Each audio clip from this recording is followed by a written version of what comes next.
사회복지 법제로는 5번째 수업을 시작하겠습니다. 자, 사회복지 사업법상의 이제 2번째 사회복지 사업의 주체죠. 사회복지 시설이에요. 자, 시설 설치. 국가지자체가 사회복지소 설치 운영할 수 있다. 그렇죠? 국가지자체 외자가 시설 설치하고 싶으면은 복지부를 영어로 정하는 바에 따라 시군구청장한테 신고해야 된다. 동그라미 신고. 자, 기억하셔야 돼요. 사회복지법에는 시도지사한테 허가받았었죠. 근데 사회복지 시설은 뭐한다? 신고한다. 누구한테? 시군구청장한테. 밤에 해당하는 사람들은 시설 설치 운영 신고할 수 없다. 폐쇄명령 받고 3년 지나지 아니한 사람. 앞에서 우리 사회복지법인의 임원의 결격사업을 배웠잖아요. 거기에 하나에 해당되는 사람들 안 됩니다. 그래서 설치 운영하는 자는 복지부 영으로 정하는 재무회의에 관한 기준에 따라서 시설을 투명하게 운영해야 된다. 시설을 설치 운영하는 자는 복지부 영으로 정하는 재무회계에 관한 기준, 우리 재무회계 공부하셨습니다. 행정론에서 회계 종류가 재무회계하고 관리회계가 있다 그랬죠. 재무회계는 말 그대로 보고가 목적인 회계책이었었고, 관리회계는 관리가 목적인 회계책이라고 공부하셨었고, 국가나 지자체가 설치한 시설은 필요한 경우 사회복지법인이나 비영리법에 위탁해서 운영할 수 있다는 것. 보험가입. 시설 운영자는 다음 각호의 손해배상 책임을 이행하기 위해서 손해보험회사의 책임보험에 가입하거나 사회복지사 등의 처우 및 직양상을 위한 법률에 따른 한국사회복지공제회에 책임공제 가입해야 된다. 화재 손해보험, 그 다음에 화재 외 안전사고로 인해서 신체에 피해 입은 보상제에 대한 손해배상 책임보험 가입해야 되고, 자, 시설 안전점검, 시설의 장, 법인에서 제일 높은 사람은 이사장이죠. 이사회 장, 이사장. 근데 시설의 제일 높은 사람은 시설의 장입니다. 정기 및 수시 안전점검해야 된다. 쭉 보시고 시군구청장한테 제출하고, 나머지 내용 보세요. 사회복지관의 설치. 34조 1항과 2항에 따른 시설 중 사회복지관은, 자, 복지관도 사회복지 시설이에요. 그죠? 그래서 시설 중 사회복지관입니다. 사회복지 사업의 주체는 법인하고 시설밖에 없다 그랬죠? 지역사회의 특성과 지역주민의 복지 욕구를 고려해서 서비스 제공 등 지역 복지 증진을 위한 사업을 실시할 수 있다. 사회복지관은 모든 지역주민을 대상으로 사회복지 서비스를 실시하되 다음 각호의 주민한테 우선적으로 제공해야 된다. 이거 지역사회 복지론에서도 공부했었고, 그래서 지역사회 복지론에서 시험 문제 나왔었죠. 여기 사회복지 사업법에서도 시험 문제 나옵니다. 법제론에서도. 그래서 국기법에 따른 수급자 차상위계층, 장애인, 노인, 한부모 가족 및 다문화 가족, 직업 및 취업 발전이 필요한 사람, 보호와 교육이 필요한 유아, 아동, 청소년, 그죠? 시설장은 상근해야 된다. 상근. 그래서 공무원하고 똑같다고 생각하시면 돼요. 사회복지시설의 상은 이제 출퇴근 규정이 공무원하고 똑같습니다. 빨간 날 쉬고요. 아침 9시 출근해서 6시 퇴근하게 돼 있죠. 자, 쭉 보시고, 운영위원회. 자, 시설의 장은 시설의 운영과 관련한 다음 각호의 사항을 심의하기 위해서 시설에 뭘 준다? 운영위원회를 둬야 된다. 자, 그런데 복지부령으로 정하는 경우에는 복수의 시설에 공동운영위원회를 둘 수 있다. 그러니까 2개의 시설에 하나의 운영위원회를 둘 수 있다는 거예요. 운영위원회가 하는 일들 11회 시험 문제 나왔습니다. 꼭 읽어봐 주시고, 운영위원회 위원은 다음 각호 언어에 해당하는 사람 중에서 관할 시군구청장이 임명하거나 위촉한다. 이게 되게 재밌는 게, 운영위원회는 시군구청장이 임명 위촉하는 겁니다. 시군구청장이. 근데 보통 시설장들이 자기네들 마음대로 뽑죠. 예, 잘못된 거죠. 그래서 시설장, 시설거주자 대표, 시설거주자 보호자 대표, 종사자 대표, 해당 신구 소속의 사회복지 업무를 담당하는 공무원, 후원자 대표 또는 지역주민, 공인단체에서 추천한 사람들, 지식과 경험이 풍부한 대학 교수 이런 사람들 다 포함시키죠. 운영위원회 보고사항들, 우리 사회복지 행정론 공부하시면서 사회복지법인의 시설 및 사회복지법인 및 사회복지시설의 재무회의지 공부하셨죠. 거기서 보면은 예결산 사항을 운영위원회한테 보고하고, 그렇죠. 그 다음에 그걸 이제 시군구에다 제출했었죠. 기억하실 거예요. 그래서 시설의 예결산 사항들, 후원금 조성 및 집행에 관한 사항들 쭉 보시고, 시설 서류비지. 시설장은 후원금, 큰문 대장 등은 복지부령으로 정하는 서류를 시설에 갖춰야 된다. 자, 자, 시설의 휴지, 재개, 폐지. 자, 시설 신고를 한 자는 지체 없이 시설 운영을 시작해야 되고, 시설의 운영자는 그 운영을 일정 기간 중단하거나 다시 시작하거나 시설을 폐지하고 싶으면은 복지부를 영으로 정하는 바에 따라 시군구청장한테 뭐한다? 신고해야 된다. 자, 사망 읽어보시고, 자, 시설 수용인원의 제한. 각 시설의 수용인원은 몇 명? 300명 초과하면 안 된다. 그런데 대통령령으로 정하면 300명 초과해도 된다. 그 대통령령으로 정한 게 뭐냐면, 양로원, 양로시설, 노인복지주택, 그 다음에 노인요양시설. 그렇죠? 요게 이제 대표적이다. 이건 300명 초과할 수 있다. 자, 꼭 좀 기억을 해 주십시오. 원칙은 300명 넘었으면 안 돼. 자, 한국 사회복지사 협회. 자, 사회복지사 협회. 그래서 사회복지사는 사회복지에 관한 전문 지식 기술 개발 보급하고 사회복지사 자질 향상을 위한 교육 훈련을 실시하며 사회복지사 복지 증진을 도모하기 위해서 한국 사회복지사 협회를 설립한다. 쭉 보시고 비밀누설 금지. 우리 앞에서 이제 사회복지 사업법상에 이제 그 사회복지 종사자의 뭔가요? 그러니까 해야 될 일로서 뭘 배웠냐면 어디 보시냐면 사회복지 사업법 제5조를 봤더니 뭐라고 돼 있어? 업무를 수행할 때 사회복지를 필요로 하는 사람을 위해서 인권을 존중하고 차별 없이 최대 봉사해야 한다. 즉 인권 존중, 최대 봉사의 원칙이 하나 있었었죠. 47조를 보면 비밀 누설 금지 원칙이 하나 더 등장합니다. 그러니까 종사자나 종사자였던 자는 그 업무 수행 과정에서 알게 된 다른 사람의 비밀을 누설해서는 안 된다. 자, 48조 보시고 49조 복지부 장관, 시도지사, 시구청장은 다음 각호의 어느 하나에 해당하는 처분을 하려면 청문을 실시해야 된다. 복지사 자격 취소, 설립 허가 취소, 시설 폐쇄. 정부는 사회복지 사업에 관해서 공로가 현저하거나 모금이 되는 자에게 뭐 할 수 있다? 포상도 할 수 있다는 거. 자, 이렇게 해서 사회복지사법 봤어요. 여러분 힘드시면 법조문 자꾸 보시면 됩니다. 보시면 시험 문제 객관식으로 나와요. 그렇죠? 얼마만큼 내가 자주 받느냐가 이 객관식 시험을 푸는 아주 위대한 능력이 되어질 겁니다. 자, 사회보험 관련 법 체계. 이건 뭐죠? 우리 이제 앞에서 정책론에서 5가지 사회보험제도 공부했잖아요. 그 내용하고 되게 일치됩니다. 그래서 중요한 부분만 툭툭 치고 갈 테니까 여러분 정책론하고 연관해서 공부 좀 하세요. 국민연금법. 자, 우리나라 86년도에 이 법 만들었고 88년부터 시행했다 그랬죠. 그 전에 73년에 국민복지연금법이라는 게 있었었는데 만들어놓고 시행을 못했다 그랬었어요. 이번 국민의 노령, 장애, 사망에 대해서 연금급여를 실시해서 국민의 생활안정과 복지 증진에 이바지하는 것이 목적이다. 자, 이 법의 관장자는 누구다? 복지부 장관이다. 다시 국민연금법의 관장자는 보건복지부 장관이다. 기억해 두시고 근로자. 직업의 종류가 뭐든지 간에 노후 제공하고 임금 받는 자. 그렇죠? 자, 사용자. 해당 근로자가 소속되어 있는 사업장의 사업주다.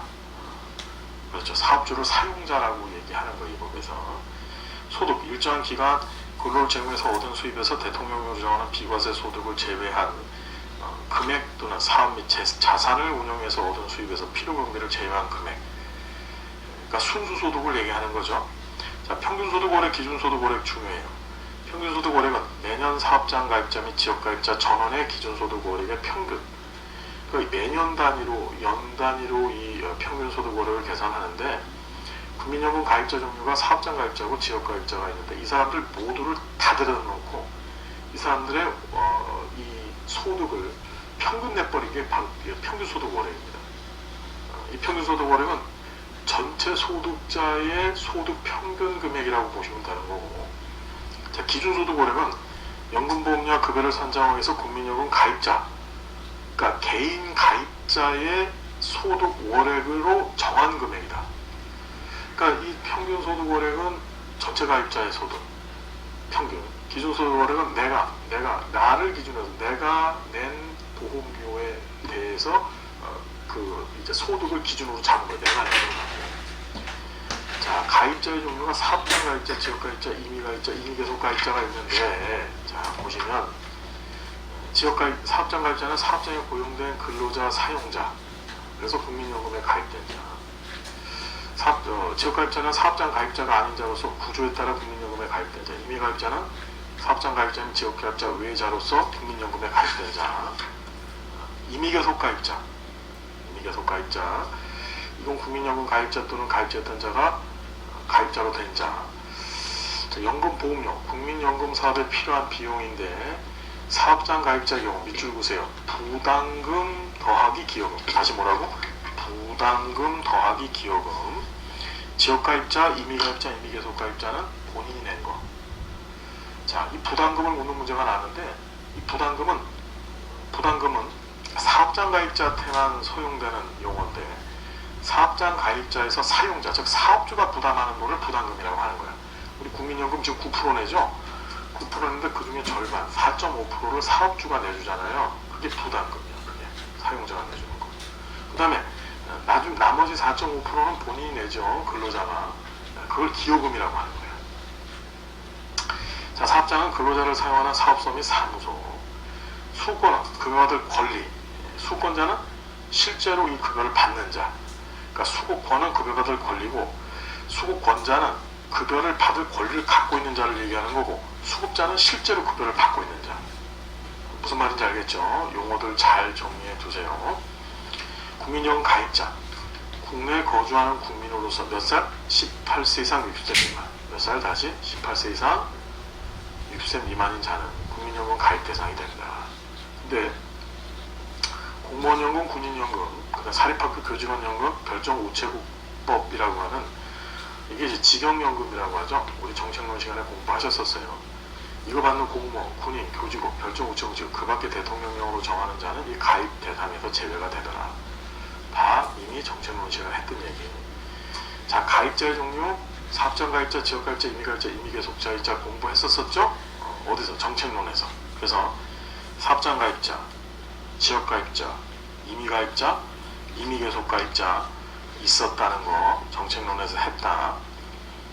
가입 자기 취득과 상실 시기, 사업장 가입자, 지역가입자 읽어봐 주시고, 자, 사망 추정 읽어봐 주시고, 가입자 증명서 읽어봐 주시고, 추가 산입도 정책론에서 했었었죠. 군복무 추가 산입, 이게 군복무 크레디트 제도라고 우리 했었어요. 출산 크레디트가 있었었죠. 이것도 했었습니다. 정책론에서. 여러분들이 읽어봐 주십시오. 실업에 대한 크레딧도 생겼다 그랬죠? 19조 2 해가지고 이것도 여러분들이 봐야 될까 말아야 될까? 봐야 돼. 좀 톡톡 치면서 나간다 그랬습니다. 정책론에서 했던 거기 때문에. 가입기간의 합산, 가입자의 자격을 상실하는 그 자격을 취득한 자에 대해서는 전후의 가입기간을 더하는데 가입자의 가입 종류가 변동되면 그 가입자의 가입기간은 각 종류별 가입기간을 합산한 기간으로 한다. 그러니까 뭐냐면 지역가입자였다가 어떻게 직장가입자가 됐다. 그럼 두 개를 합하는 거야. 두 기간을. 그렇죠. 국민연금공단 복지부 장관의 위탁을 받아서 제1조 목적을 달성하기 위한 사업을 효율적으로 수행하기 위해서 뭘 둔다? 국민연금공단 설립한다. 공단이 하는 일들 한번 쭉 읽어보시고, 공단은 뭐다? 법인이다. 법인. 자, 이런 식으로 법인을 설립하는 것을 이제 강제 설립주의라고 합니다. 법에 의해서 너 이렇게 법인 만들어라. 이게 강제 설립주의예요. 사무소, 국민연금연구원, 자, 설립등기, 복지사업과 대여사업해서 자, 이 46조는 좀 보시고, 이 국민연금공단에 대한 것도 정책론에서 이미 했었습니다. 그죠? 복지사업과 대여사업. 공단은 가입자였던 자 및 수급권자의 복지를 증진하기 위해서 대통령령으로 정하는 바에 따라서 다음 각국의 복지사업한다. 자금 대여 할 수 있고, 그 다음에 노인복지법에 따른 노인복지소 설치 공급 임대. 그래서 지금 뭐냐면 요양원들을 정부가 직접 짓겠다고 지금 나서고 있죠. 그때 이 국민연금 기금 갖고 하겠대요. 말도 안 되는 얘기를 좀 하고 있는 거예요. 그죠? 그 다음에 체육시설 설치 쭉 보시고, 2항 3항 읽어봐 주시고, 4항 5항 읽어봐 주시고. 자, 급여 종류도 정책론 시간에 했었었죠. 노령연금, 장애연금, 유족연금, 반환일시금이 있더라. 종류 4가지. 자, 급여지급. 급여는 수급권자의 청구에 따라, 청구라는 게 뭐죠? 우리가 사회보장기본법 공부하면서 반드시 뭐 해야 된다고? 돈 주세요라고 뭐 해야 돼? 청구, 또는 그걸 다른 말로 뭐라고 하죠? 주세요라고 요청이 있어야만 뭐 한다? 우리나라는 그걸 준다 그랬죠. 그렇죠? 그 신청이라 했죠. 신청 또는 청구. 연금액은 지급사유에 따라서 기본연금액과 부양가족연금액을 기초로 산정한다. 이것도 정책론 시간에 했었다. 기본연금액 더하기 부양가족연금액. 기억하실 거예요. 정책론 교재하고 번갈아가면서 정리를 하시되 정책론이 더 깔끔하게 정리되어 있어요. 자, 연금액의 최고한도. 연금의 월별 지급액은 다코의 금액 중에서 많은 금액을 넘지 못한다. 이거 봐두세요. 가입자였던 최종 5년 동안의 기준 소득 월액을 평균한 금액을 자, 51조 이하에 기준하는 거, 나머지 2호도 읽어보시고, 지급기간, 기입기간 시기. 연금은 지급할 날 사유가 생긴 날부터 속하는 다음 달에 수급권이 소멸한 날까지 지급한다. 쭉 보시고, 죽을 때까지 받는 거죠. 사실은 연금은. 중복급여 조정. 수급권자에게 이 법에 따른 2가지 이상의 급여 수급권이 생기면 수급권자의 선택에 따라 그중 하나만 지급하고 다른 급여 지급은 어떻게 정지가 된다. 그렇죠. 노령연금 받으면서 동시에 이제 장애연금을 받는다. 이게 안 된다는 얘기죠. 수급권 보고 읽어보시고 공과금 면제 읽어보시고 자 이제 노령연금 봅니다. 노령연금 수급권자 이것도 정책론 시간에 했던 거다. 그래서 가입 기간이 10년 이상인 가입자 그러니까 노령연금 받으려면 가입 기간이 10년 이상이 돼야 된다 그랬죠. 그죠? 그 다음에 60세 특수직은 이제 55세 그 생존하는 동안 노령연금을 지급한다. 어느 동안? 생존하는 동안 죽을 때까지. 그죠? 쭉 보시고 그래서 가입기간이 10년 이상인 가입자 또는 가입자였던 자라서 55세 이상인 자가 대통령령으로 정한 소득이 있는 업무에 종사하지 아니하는 경우 본인이 희망하면 60세가 되기 전에도 어떻게 연금 받을 수 있는데 그것을 조기노령연금이라고 했더라. 봐주시고 노령연금액은 자 모 더하기 모 그러니까 기본연금액 더하기 부양가족연금액이더라. 그죠? 가입기간이 20년 이상이면 기본연금액, 가입기간이 10년 이상 20년 미만인 기본연금액에 1,000분의 500에 해당하는 금액 쭉 나와있죠. 이거 정책론에서 다 했었어요. 표로. 분할연금 수급권 이것 좀 꼭 기억하십시오. 시험에 자주 등장을 할 것이에요. 이게 혼인기간, 배우자의 가입기간 중에 혼인기간만 해당한다. 5년 이상이었던 자. 지금 이게 이제 법이 개정되면서 1년으로 바뀌려고 하죠. 다음 각호의 요건을 모두 갖추면 그때부터 그가 생존하는 동안 배우자였던 자의 노령연금을 분할한 일정한 금액의 연금을 받을 수 있다. 3가지 조건. 이혼할 것, 그다음 배우자 사람이 노령연금 수급권자 60세가 되었을 것과 봐주시고 나머지 다 봐주시고 분할연금과 노령연금의 관계 봐주시고 장애연금액도 다 어디서 했다? 정책론에서 했었다. 유족연금도 정책론에서 했었다. 72조, 73조, 74조, 75조 다 넘어갑니다. 정책론 잘 봐주시고 우리 교재에 있는 파란 글씨들 참 여러 번 읽어봐 주십시오. 반환일시금 한꺼번에 돌려주는 거죠. 이것도 정책론에서 했었었다. 그래서 반환일시금 수급권의 소멸 부분 해가지고 79조를 보니까 반환일시금의 수급권은 다음 각호에 어느 하나에 해당하면 소멸한다. 수급권자가 다시 가입자로 된 때, 수급권자가 노령연금의 수급권을 취득한 때, 수급권자가 장애연금 취득한 때, 수급권자 유족에 의해서 수급권을 취득할 때, 그죠? 보시고 급여 제한. 가입자 또는 가입자였던 자가 고의로 질병 또는 부상, 여기서 고의가 중요하죠. 질병, 부상 또는 그 원인이 되는 사고를 일으켜서 그로 인해서 장애를 입은 경우에는 그 장애를 지급사유로 하는 장애연금을 지급하지 아니할 수 있다. 그러니까 고의로 지한테 장애를 만든 거야. 그럼 장애연금 지급하지 말아야지. 그죠? 가입자 또는 가입자였던 자가 고의나 중대한 과실로 요양 지시에 따르지 아니하거나 정당한 사유 없이 요양 지시에 따르지 아니하여 다음 각호에 어느 하나에 해당하면은 이것도 어떻게 지급하지 않을 수 있다. 봐두시고 국고부담. 우리 사회보장기본법에서도 사회보험제도 운영할 때 국가가 하되 그러니까 기여금으로 운영하되 국고의 보조가 있을 수 있다라고 하는 재원 마련의 원칙들 공부하셨었죠. 사회보장기본법에서. 그래서 국가는 매년 공단 또는 건강보험공단이 국민연금 사업을 관리 운영하는 데 필요한 비용 전부 일부를 부담한다. 자, 국민연금 기금. 복지부 장관은 국민연금 사업에 필요한 재원을 원활하게 확보하고 이 법에 따른 급여에 충당하기 위해서 책임준비금으로 국민연금 기금을 설치한다. 누가? 복지부 장관이. 이 기금은 뭘로 구성되냐면 보험료, 기금운용 수익금, 적립금, 공단의 수입지출 결산사 잉여금으로 구성되어 있다. 자, 여기 보니까 기금의 관리 운영이 시험지에 나왔대. 기금은 복지부 장관이 관리 운영하신다. 누가? 복지부 장관께서. 복지부 장관은 국민연금 재정의 장기적인 안정을 위해서 그 수익을 최대로 증진시킬 수 있다. 국민연금 기금운용위원회 우리 공부하셨죠? 의결안에 따라서 정책론에서 했어요.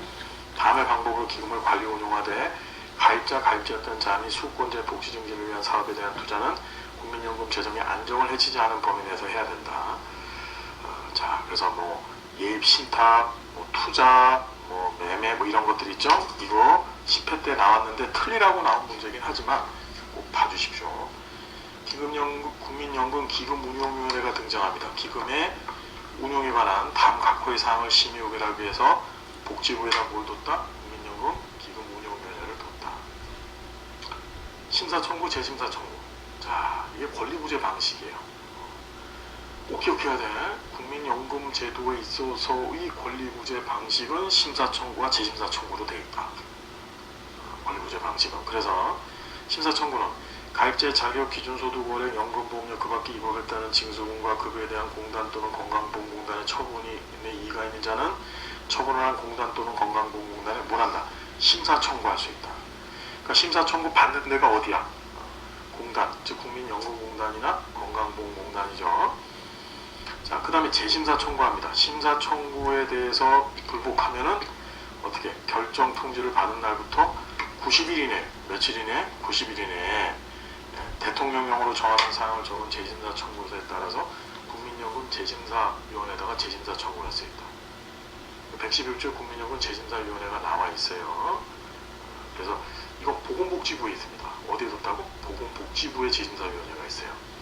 그러니까 우리가 심사 청구와 관련해서 심사 청구는 공단에다가 했잖아요. 건강보험공단이나 국민연금공단에다가. 그런데 재심사 청구는 어디 붙어 있다고? 이 재심사위원회가 복지부 내에 있다.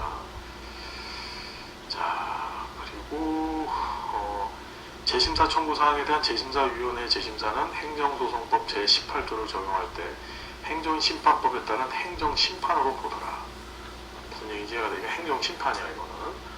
그래서 요거 외에 별도로 이것도 마음에 안 들어. 그럼 이제 행정소송도 할 수 있는 거야. 그 다음에 연금의 중복급여 조정. 장애연금 또는 유종연금의 수급권자가 이 법에 따른 장애연금 또는 유종연금의 지급 사유가 같은 사유로 다음 각 호의 어느 하나에 해당하는 급여를 받을 경우에는 절반만 주는 거야. 절반만. 근로기준법에도 보상 규정이 있거든요. 장애보상, 유족보상, 일시보상 받았을 때, 산재보험에 따른 장애급여, 유족급여 이런 거 받았었을 때, 선언법 이거 좀 잘 받으세요. 외국인에 대한 적용. 이 법의 적용을 받는 사업장에 사용되고 있거나 국내 거주하는 외국인으로서 대통령 영으로 정하는 자 외 외국인은 6주에도 불구하고 당연히 사업장 가입자, 지역 가입자가 된다. 다만 이에 따른 국민연금에 상응하는 연금에 관해서 외국인의 본국법이 대한민국 국민에게 적용되지 않으면 그렇지 않다. 제127조 이거 사회부장 협정. 우리 사회부장 기본법에서 상호주의 원칙 한다고 공부하셨었죠. 대한민국이 외국과 사회부장 협정을 맺은 경우에는 이 법에도 불구하고 국민연금의 가입, 연금보험료의 납부, 급여의 수급요건, 급여액의 산정, 급여의 지급 등에 관해서 사회부장 협정에 정하는 바에 따른다. 그러니까 사회부장 협정이 우선한다는 얘기죠. 외국과의 사회부장 협정, 상호주의 원칙 다 기억해 두시고. 자, 국민건강보험법입니다. 목적. 이 법은 국민의 질병 부상에 대한 예방, 진단, 치료, 재활과 출산, 사망 및 건강 증진에서 보건급여 실시함으로써 국민 보건 향상과 사회 보장 증진에 이바지하는 목적으로 하더라. 자, 관장자가 누구야? 이것도 복지부 장관이야. 건강보험도. 사용하는 용어 근로자. 이게 국민연금법하고 똑같죠? 사용자. 다음 각 호에 하나 해당하는 사람. 사업주. 이건 국민연금법하고 똑같아. 그런데 이게 뭐냐면 이제 국민건강보험법이 1999년에 제정이 됩니다. 그 전에는 이제 의료보험법이었었죠. 의료보험법은 조합주의 방식이라 했었어요. 그래서 다양한 조합들이 이렇게 막 산재돼 있었었는데 그 조합들을 하나로 묶어서 통합을 시켰다 그랬죠. 그 대표적인 조합이 이제 공무원하고 그 다음에 사립학교 교직원 조합이었었어요. 그래서 이 법상의 사용자는 그렇게 묶을 수밖에 없었습니다. 지금 이 법 얘기처럼 사업주하고 공무원이 소속되어 있는 기관의 장으로서 대통령령으로 정하는 사람, 교직원이 소속되어 있는 사립학교, 그러니까 사립학교 교직원 연금법에 규정된 사립학교 설립돼 운영하는 자, 사업자가 사업소나 사무소, 공무원, 그 다음에 교직원 보시고, 국민연금 건강종합계획, 자 이것도 몇 년? 5년마다 5년. 계획은 항상 정부 계획은 5년마다 이해되죠? 5년마다. 종합계획에는 각 호의 사항이 포함되어야 된다. 건강보험 정책 기본 목표 추진 방향, 추진 쭉 나와서 시험지 나왔던 게 보험료 부과체계 사항들, 요양급여 비용에 관한 거, 건강경제 사업에 관한 거, 취약계층 지원에 관한 거, 건강보험에 관한 통계 및 정보의 관리에 관한 사항들. 그러니까 종합계획 안에 포함되어야 될 내용들. 자, 가입자 5조 적용 대상이에요. 국내에 거주하는 국민은 건강보험의 가입자 또는 피부양자가 된다. 다만 다음 각 호의 어느 하나에 해당하는 사람은 제외한다. 의료급여에 따라 의료급여 받는 사람, 이 사람들이 이제 빠지죠. 이것도 다 건강보험 하면서 했었어요. 나머지는 읽어보시고 정책론에서 했던 얘기야. 제1항의 피부양자는 다음 각 호의 어느 하나에 해당하는 사람 중 직장가입자에게 주로 생계를 의존하는 사람으로서 소득 및 재산이 복지부령으로 정하는 기준 이하에 있는 사람. 이게 이제 피부양자의 범위를 묻는 문제가 나왔었는데, 직장가입자 배우자, 직장가입자 직계 존속, 직장가입자 직계 비속. 직계 존속이라는 것은 나를 기준으로 해서 내 위에 있는 사람들, 내 아버지, 할아버지, 할머니, 내 증조할아버지, 고조할아버지 얘기하는 거고, 비속이라는 것은 나를 기준으로 해서 내 밑에 있는 사람들, 내 자식들, 내 손자들, 내 고손자들, 증손자들, 그죠? 이걸 얘기합니다. 가입자 중 가입자는 직장가입자, 지역가입자로 구분한다. 뭐하고 뭘로? 직장가입자, 지역가입자. 이 재밌어. 국민연금법에서는 어떻게 지역가입자와 사업장가입자라고 얘기하잖아요. 근데 얘는 국민건강보험법에서는 지역가입자와 직장가입자로 구분한다는 거. 자, 모든 사업장의 근로자 및 사용자와 공무원 및 교직원은 직장가입자가 된다. 자, 쭉 보시고, 자, 자격 상실 시기. 이것도 꼭 좀 보세요. 9회 때 시험 문제 나왔습니다. 13회 때도 시험 문제 나왔었고요. 꼭 봐주시고. 건강보험공단.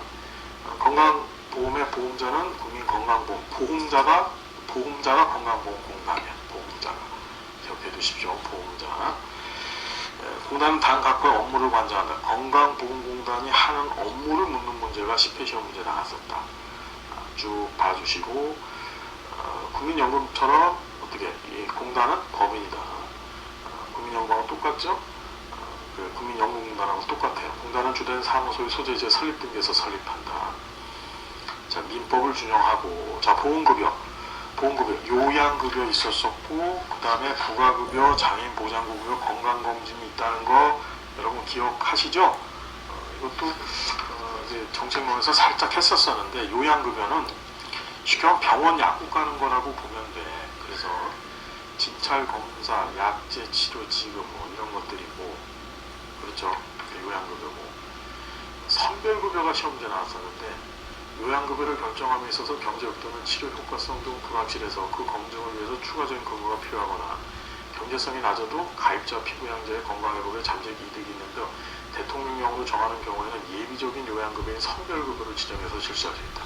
선별급여 뭔지 아세요? 희귀약품들 있죠. 그러니까 아직까지 임상에서 검증이 되진 않았어. 그런데 이제 아주 희귀한 병들 걸리거나 말기암 환자들, 이런 사람들은 뭔가 필요하잖아. 그런 사람들한테 일단 적용을 해볼 수 있게 하고 거기에 대해서 어떻게 급여를 제공해 준다는 거야. 공단에서 돈을 준다는 거죠. 쉽게 얘기하면. 그걸 선별급여라 그래요. 그러니까 신약들, 신약이라 그러죠. 우리가. 그런 것들에 대해서 공단이 이제 건강보험공단이 돈을 이제 지불해 줄 때 그걸 선별급여라고 하는 거예요.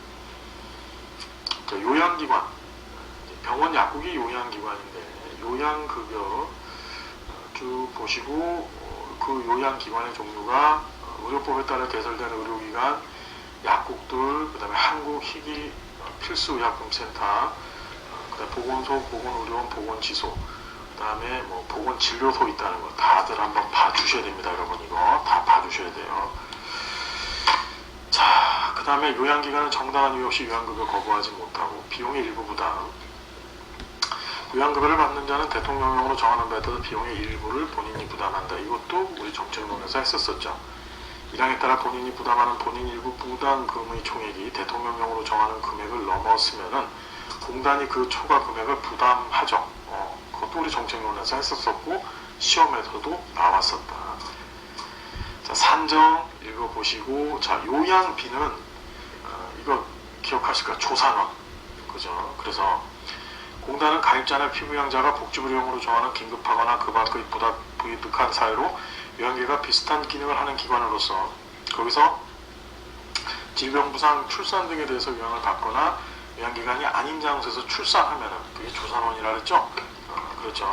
그래서 그 요양급에 상당하는 금액을 어떻게 복지부령으로 전환하는 바에 따라서 요양비로 지급했다. 얘는 현금급에 있어서 요양급여는 현물급에 있었고, 공단은 이 법에서 정한 요양급여 외에 대통령령으로 정하는 바에 따라 임신, 출산, 진료비, 장제비, 상병수당 그 밖의 급여를 지급하는데, 자, 이게 임의 규정이에요. 그래서 할 수 있답니다. 현재는 임신 출산과 관련해 갖고 그 보험만 카드라는 거 하나만 줍니다.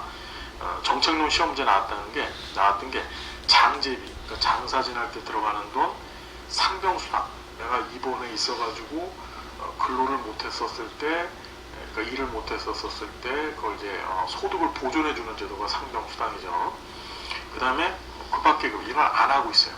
법에는 할 수 있다라고 돼 있지 해야만 한다라고 돼 있지 않잖아요. 그래서 임신, 출산, 진료비는 바우처 보험망 카드라고 해서 이걸 운영하고 있는데, 장제비나 상병수당은 하고 있지 않다는 거 기억해 두십시오. 기억해 두세요, 진짜로. 자, 장애인 특례, 장애인 보장구 급여라고 해서 공단은 장애인복지법에 따라 등록한 장애인 및 장애인인 가입자 피부양자에게 보장구에 대해서 보험급여 지급한다. 얘도 대표적인 현금급에 썼었죠. 그러니까 전동휠체어 보라 그랬잖아. 바깥에 전동휠체어들 많이 타고 다녀요, 장애인들이. 그러면은 그 전동휠체어의 80%는 본인이 그 공단이 내주고 20%는 본인이 내는 거죠. 근데 일단은 100% 지가 다 돈을 냈다가 나중에 어떻게 공단에 가서 신청을 하면 돈으로 돌려줍니다. 그게 장애인 보장구 급여다. 건강검진, 공단은 가입자 피부양자에서 질병의 조기 발견과 그에 따른 요양급여를 하기 위해서 건강검진 실시한다. 건강검진하면 우리 정책론에서 뭘로 배웠어? 대표적인 가치제다. 가치제. 뭔지 기억 빨리 할 수 있어야 돼 지금. 자, 급여 제한. 자, 읽어보시고 급여 정지도 꼭 한번 읽어보시고. 건강보험심사평가원 우리 다 공부했었다. 어디서 공부했었지? 이거 정책론에서 다 했었다. 보험료. 공단은 건강보험 사업에 드는 비용을 충당하기 위해서 보험료의 납부 의무자로부터 보험료를 징수한다. 쭉 보시고 직장가입자의 보험료 산정 방법들 쭉 보셔서 보험료 정리. 직장가입자의 보수거래 보험료는 보수거래 곱하기 보험료율, 직장가입자의 소득거래 보험료는 소득거래 곱하기 보험료율, 지역가입자의 월액 보험료액은 보험료 부과점수 곱하기 보험료 부과점수당 금액. 이것도 했었었다. 자, 보수월액, 소득월액, 보험료 부과점수 다 읽어봐 주시고, 면제, 경감, 부담이 시험 문제 잘 나오는데 이게 나올 거예요. 나오는 게 아니고, 직장가입자의 보수월액 보험료는 직장가입자가 단 각 호의 구분에 따른 자가 각각 보험료의 100분의 50을 부담한다. 그러니까 반반씩 내는 거지. 그렇죠? 그런데 직장가입자 교직원으로서 사립학교에 근무하는 선생님이면 보험료가 이거 밑줄 봅니다. 직장가입자가 50 내고 사용자가 30 내고 국가가 20 내주는 거야. 꼭 기억하세요. 나머지 보시고, 신용카드 등으로 인한 보험료 납부. 공단이 납입 고지한 보험료 등을 납부하는 자는 보험료 등의 납부를 대행할 수 있도록 대통령령으로 정하는 기관을 통해서 신용카드, 직불카드로 납부할 수도 있다.